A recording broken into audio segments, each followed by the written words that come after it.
Okuja my bema me the videos. Na no me da. Ana ohene na nkasa otiko koso opem so na asetu. Etisi krum and wanti ansi krum kekese wo ba wiwe krum o. Ono ankasa ekura sofi, ekura trophy, ekura pickers, ekura soso, ekura praye. 87.9 Kumasi. Ohene ena etigatem Jesus Christ. Ohene kura rake ena etigatem a fee. What a leader, a humble leader to that effect. Ohene na nkasa ekura rake sababi aduro no ato adoa fam pieto breme odihye manko a akoa nkoa de nyina badwane kro na sai mi kro ne pro mi kro ne pata Kofi Asante kan FM 87. Hey munya Kofi Asante on agenda na munya Kofi Asante na Kofi Asante dia wampemasem munya Kofi Asante ade a yede ye kodwobonsu ewo krom ha ade a yede ye sesibe ewo krom ha sampan onya mu 5%.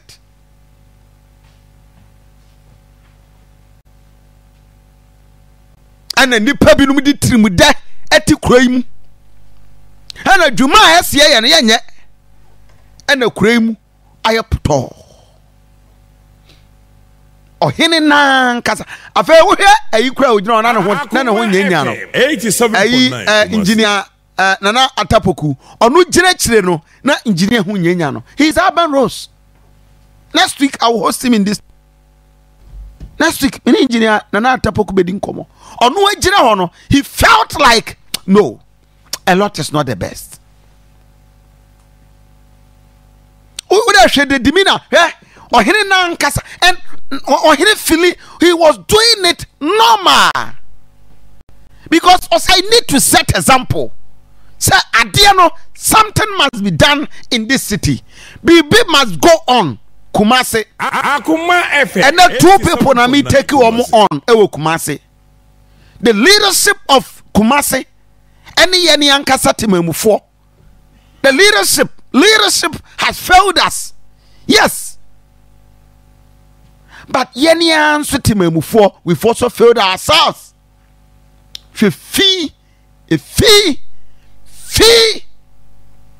bolesi ho ni atuwira na gu abonten gata si ho ya chichiri wira no ye fie ni e de aba be hye gata nim ya no an say na amen the garden city of Kumasi 87.9 Kumasi e wo kuro we mu yenua e wo kuro we mu more than 3-4 different occasions. Enua na yedua yedi nyina wo hefa yedua yenyo obi ani akire hwe so ye mfa bibia nsi ho ni atu sika pudu agu kroma ni atu atwene all because yedua pavement na kwabrane asese niam wo so samba yo twam na city engineer twam na city guard twam hwe fian wodo na gu kroimu. And nobody cares. 87.9 Kumasi.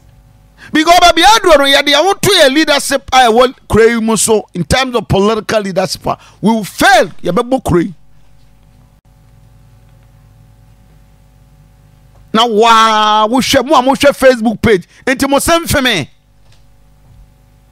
Mo se mfeme. Hwe Asantehene na nkasa no cry rake. Ne fia popo bibre ni atache pacha wahire na nkasa wase baby aduro ni de ma hwe ya mikuro ya aginsemu no 87.9 wazi ya wada na fiada ana mene sampan freno na mene ne kasae. And you see, one thing I have to, as I may come will be to say, yeah, Kremu, yeah, Tayasam, yeah, tiny po. Sabe, leadership are there to serve. Tia do bana near maybe inquire near can and trust a town. And I could feel Santewana agenda and I'm so, and I could, hey, Sa. Okay. Enti kroni say no. Yanka ya no ntum. Ene ya na chese kroma yete ne ye dey. We need to all say it. In as much as the leadership of this city failing us, yani atemamufo no so, moma yenya ye famudie. Enye di wo. Mene sampan ekasa na mebisa no se kopan. Me da mo ye sanitation. Efia ewo kuremu emre yen. Sampan ye ne den. Pacho muntie sampan ye wi why I am angry this morning, I'll tell you. Bobi anyi na fide ni mfia. For 5 minutes, 10 minutes krana, bra. Facebook page na dia be hwed niam ahodo a enti aropei Kofi Asantehene abre ewa Akoma FM 87.9 Akoma FM 87. Why must I not be angry after wahine abeti krom wahine anwan kasa tiesi krom enye ye ni wo enye ye fede adai edie ye gidai wo kroi we mu ye gidai Kumasi ye gidai oh ye gidai. Why do we want to destroy? Just say, "Wo bianya na adwe say, oh ye bibi pabi e de aboa." Look at Chrome 87.9 Kumasi. Wira ahodo ayate. Anu sampa so nkofo no kra no ye do omo ka for 2 months. Ye na ye betua omo ka. But have we paid them? Have we paid them? Horace project way enye project a ye ko first ka obabi o sika da ho. European Union ama ye sika eda ho chopo na ese ye de sensitization ne workshop ni training kwa this kan kwa reje fa sika da ho. Why we still owing people? Akoma FM. Ama de ni pa na so ye no wanye. Number of worker ye ma me no ma ye kan say ye trainee wo mo na nko ma sisa ayi polythene bags papers no kwa ye say ye fa wo mo ma say ye adwuma asisa wira no eye den ada ne ye fa wo mo a boys cry the monitors aye de wo mo bae no wo mo so kwa ye ntimi ntua wo mo ka ye kan sam no cry empe no kro okroma no bia ye de ope me ni sampai di nkomo na last week ahead of Memeda program no the better KGCR Dr. Mensa run about Asafo. Akoma FM 87.9 Kumasi. Kesi. Ewo honum. Isise no eni se me da no pa no nsia. Ekopim from Tubre, that's 6 a.m. to 12 noon. Obia mi ni store nkankan KGCR Edum Dr. Mensa area so no.